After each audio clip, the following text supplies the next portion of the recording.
Assalamualaikum warahmatullahi wabarakatuh. Saya Hana Pertiwi Mardiani, mahasiswa Teknik Sipil, Fakultas Teknik Sipil dan Perencanaan Universitas Jayabaya, dengan nomor induk mahasiswa 201673115030.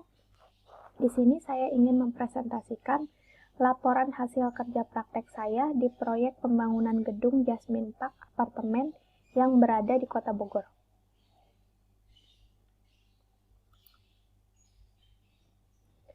Adapun maksud dan tujuan kerja praktek saya ialah untuk mendapatkan pengetahuan serta memperoleh gambaran kegiatan proyek di lapangan baik secara teknis maupun non-teknis. Dan tujuan diadakan kerja praktek ini ialah sebagai syarat untuk memenuhi kurikulum sarjana teknik pada program studi teknik sipil, serta mengetahui proses pelaksanaan proyek konstruksi langsung di lapangan, dan mengaplikasikan teori yang telah didapat di bangku kuliah pada proses pelaksanaan yang sebenarnya di lapangan, dan memperhatikan segala permasalahan yang timbul akibat adanya ketidaksesuaian antara teori dan praktek yang diamati secara langsung di lapangan. Latar belakang dibangunnya proyek Jasmine Park Apartemen ialah apartemen adalah bangunan yang memuat beberapa grup hunian dan berupa rumah petak bertingkat yang diwujudkan untuk mengatasi masalah perumahan akibat kepadatan tingkat hunian dan keterbatasan lahan dengan harga yang terjangkau di perkotaan, seperti yang terjadi di Kota Bogor, menunjuk kontraktor PT Catur Bor Indonesia untuk mengerjakan struktur bawah pada konstruksi gedung Jasmine Park Apartemen. Lokasi pembangunan Jasmine Park Apartemen ini berada di Jalan Ibrahim Aji nomor 8 Dramaga, Bogor, Jawa Barat. Tepatnya di samping Komplek IPB 2. Adapun data umum proyek Jasmine Park Apartemen ini ialah nama proyek itu sendiri Jasmine Park Apartemen, lokasinya di Jalan Ibrahim Aji nomor 8 samping Komplek IPB 2 Dramaga, Bogor, Jawa Barat.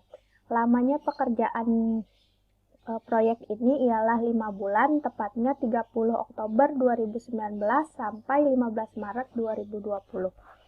Nilai kontrak untuk proyek ini ialah 244.388.787 rupiah eksklu PPN. Sedangkan owner dari proyek ini ialah PT Menara Terang Abadi. Kontraktor utamanya adalah PT Adi Persada Gedung, konsultan strukturnya ialah PT Cipta Sukses, konsultan arsitekturnya PT Edra Cipta Mandiri, dan konsultan ME-nya ialah PT Pasada. Sedangkan sistem kontrak yang di proyek ini gunakan ialah lump sum fixed price.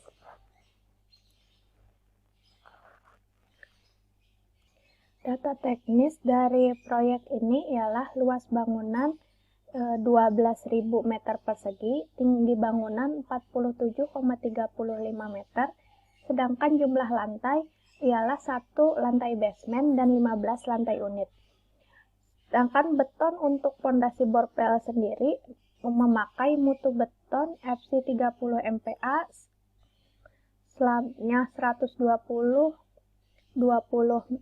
mm, campuran betonnya ialah semen Portland, agregat harusnya memakai pasir silika, agregat kasar, agregat menggunakan 2 agregat dengan ukuran 5-14 mm dan ukuran 14-25 mm. Ada 3 bahan adiktif yang digunakan dalam campuran beton, dan tulangan yang digunakan ialah tulangan dengan diameter 8, 12, 16, 22, dan 25. Struktur organisasi proyek ini sendiri terdiri dari PT Menara Terang Abadi sebagai owner, sedangkan di bawahnya ada konsultan dan pelaksana. Pelaksana sendiri ada dua pelaksana, yaitu PT Adi Persada Gedung dan PT Catur Bor Indonesia. Sedangkan konsultannya terdiri dari 3 konsultan, ialah PT Cipta Sukses sebagai konsultan struktur, PT Edra Cipta Mandiri sebagai konsultan arsitek, dan PT Pasada sebagai konsultan ME. Adapun struktur organisasi PT Adi Persada Gedung ialah Direktur Utama, Direktur Pengembangan Bisnis, Direktur Produksi, Direktur Keuangan. Di bawah direktur tersebut ada Senior Advisor dan QHSE. Lalu ada Project Manager, Deputy Project Manager. Dan ada QHSE Manager, HSE Supervisor, dan QC Officer. Lalu di bawahnya ada Project Engineering Manager yang dibantu oleh Project Procurement, Account Engineering, Project Control, Quantity Surveyor. Sedangkan Project Production Manager dibantu oleh orang pelaratan dan mekanik, surveyor, dan supervisor. Lalu Project Financial Manager dibantu oleh bagian personalia dan umum, akuntansi dan pajak, serta kasir.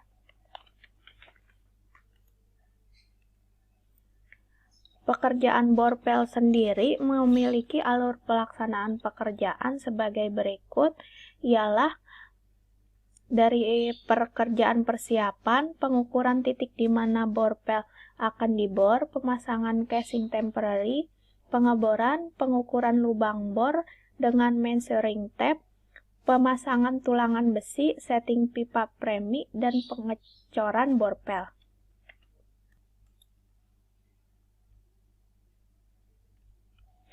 Pekerjaan borpel memiliki proses pekerjaan persiapan pelaksanaan proyek yang dimulai dengan pengadaan akses jalan masuk. Pengadaan jalan masuk atau akses road yang diperhatikan dalam proyek ini adalah jalan masuk di dalam lokasi proyek itu sendiri.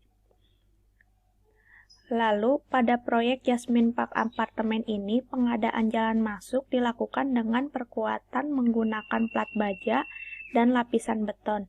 Jumlah plat baja yang digunakan sebanyak 62 plat baja. Landasan plat baja ini diletakkan pada titik jalur lalu lintas, alat berat, dan kendaraan agar mobilitasnya lancar. Sedangkan yang ketiga adalah perkuatan dengan lapisan beton. Lapisan beton yang digunakan untuk perkuatan perkerasan dalam lokasi proyek adalah beton hasil sisa dari pengecoran pondasi borpel.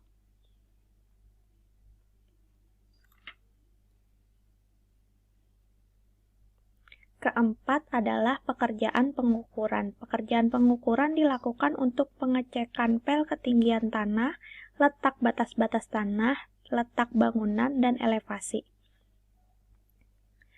Nomor 5, pengadaan sumber daya air dan daya listrik untuk bekerja. Untuk memenuhi kebutuhan air kerja dan lain sebagainya, pada proyek ini digunakan sumur bor yang dibuat sebelum pekerjaan pondasi dimulai. Letak sumur sangat strategis dan tidak mengganggu lalu lintas kendaraan dan alat berat dalam proyek.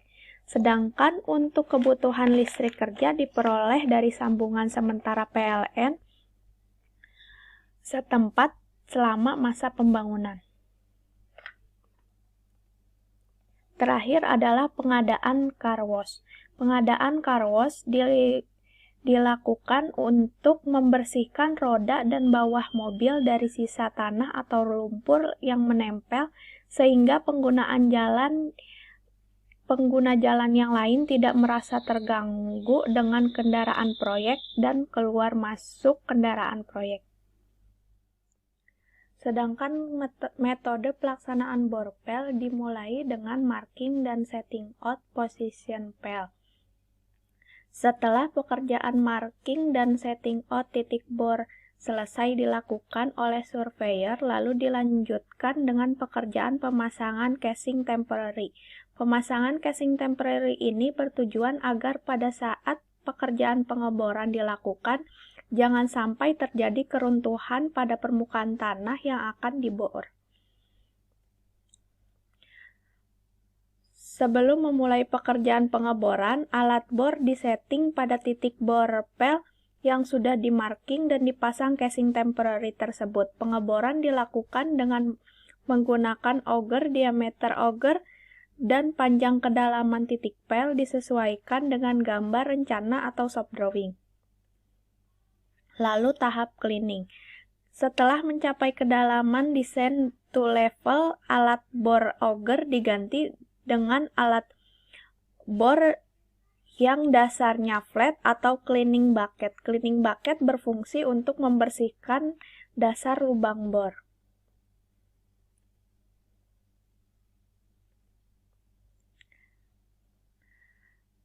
Setelah itu, pengukuran kedalaman lubang bor dilakukan dengan menurunkan measuring tape sampai ke dalam lubang bor.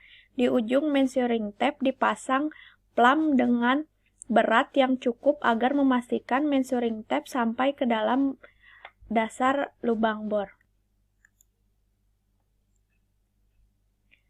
Sebelum pekerjaan penulangan dimulai, dari perakitan sampai dengan memasukkan tulangan baja, tulangan beton terlebih dahulu diuji seperti uji tarik, tekuk, dan tekuk statis agar sesuai dengan rencana kerja dan syarat-syarat teknis struktur bawah yang sudah ditetapkan. Pada proyek Jasmine Park Apartemen ini, untuk tulangan pondasi bor pel menggunakan tulangan ulir diameter lebih dari 8 mm, yaitu baja tegangan tarik tinggi. Untuk perakitan atau pembuatan tulangan pondasi bor pel tidak perlu menunggu pekerjaan pembuatan lubang selesai. Pekerjaan perakitan tulangan dapat dikerjakan beriringan dengan pengerjaan bor.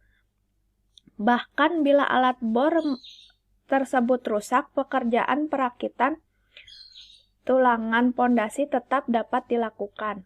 Berikut ini adalah tahapan pekerjaan tulangan pondasi bor pel, yaitu tulangan baja dipotong sesuai dengan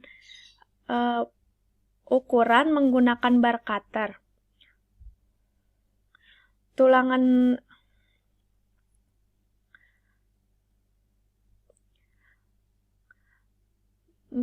tersebut dirakit atau diproses penulangan pondasi bor pel sesuai dengan gambar teknis, yaitu untuk tulangan vertikal menggunakan baja tulangan diameter 19 mm dan untuk tulangan spiral menggunakan baja tulangan diameter 13 mm.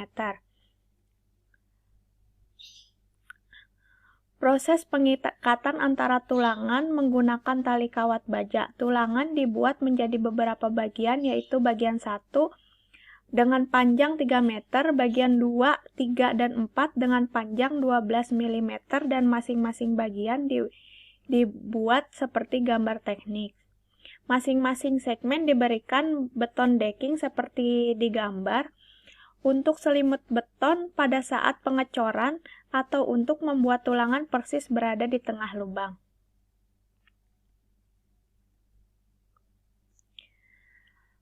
Pekerjaan selanjutnya yaitu memasukkan tulangan ke dalam lubang bor. Tahapan memasukkan tulangan ke dalam lubang bor yaitu bagian-bagian tulangan diangkat menggunakan alat dari hydraulic rotating ring machine atau crawler crane secara berurutan dan dimasukkan ke dalam lubang bor secara hati-hati agar tulangan tidak rusak dan bergeser. Lalu penyambungan antar tulangan menggunakan sistem las. Setelah itu, pemasangan beton decking pada tulangan pondasi agar tulangan tidak langsung bersentuhan dengan dinding lubang bor dan agar tulangan tepat berada di tengah lubang.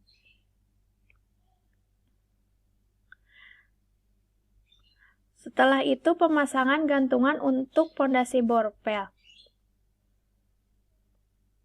Lalu pekerjaan pengecoran dimulai dengan pemasangan pipa trime berdiameter 200 diangkat menggunakan alat angkat hydraulic rotary drilling rig mesin atau clawer crane dan dimasukkan ke dalam lubang bor yang telah berisi tulangan pondasi secara hati-hati.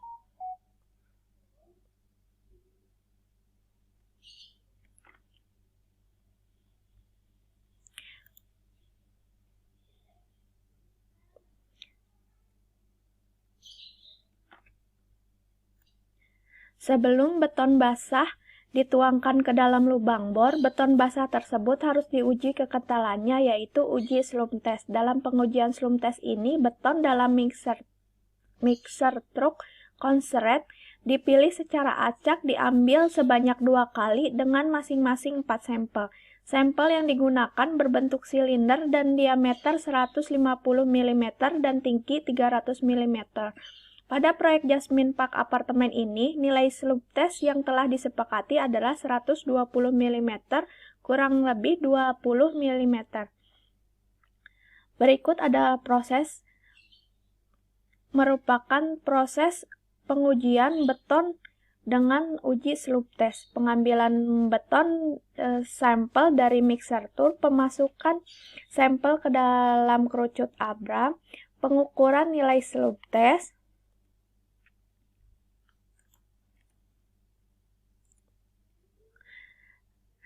lalu sampel diuji tekan.